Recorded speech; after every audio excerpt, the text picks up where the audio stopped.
Ganap ngayong umaga, March 31, 2025. It's Monday. Naglalakad ako dito sa may Triumph FTI malapit sa Pure Gold. Tara, sama ka. Pupunta akong SM Department Store, FTI branch para magbayad ng PhilHealth. Maghulog ng PhilHealth. Dapat daw kasi updated yung PhilHealth ko bago ako maoperahan sa PGH. Hindi pala SM Department Store, SM Hypermarket pala dito sa FTI.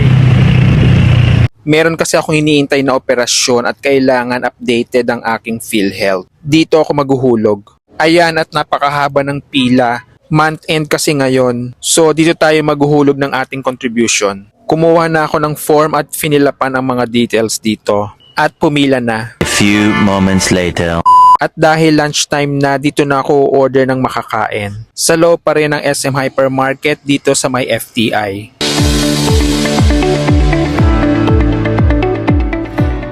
Umorder ako ng rice meal nila with 1-piece chicken and egg. Kain po tayo. Una kong kinain ng itlog at sinunod ko naman ang fried chicken. I-dip muna natin yan sa sweet and sour sauce. Pagkatapos ko pala dito ay pumunta ako sa aming health center para humingi ng request form para sa aking blood chem. Every 3 months kasi yon. Kinahaponan ay pumunta naman ako sa SM City Bikutan na malapit lang din sa amin. Nag-CR muna ako. Pagkatapos ay pinuntahan ko agad ang isa sa mga binabalik-balikan kong coffee shop dito, ang Tomorrow Coffee, para magkape. Umorder ako dito ng hot cafe latte.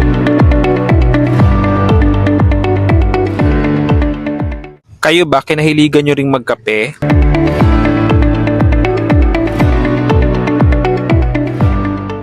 Hay, grabe, ang sarap talaga magkape.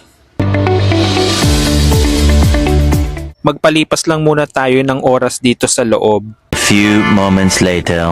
Pagkatapos ko mag-coffee ay nag-ikot-ikot naman na ako dito sa loob ng SM City Bikutan. And when it's dinner time, umorder ako ng lugaw dito sa my food court. Opo, dinner ko na yan. Medyo hindi na ganun kainit yung sinerve sa aking lugaw. Pasara na kasi sila.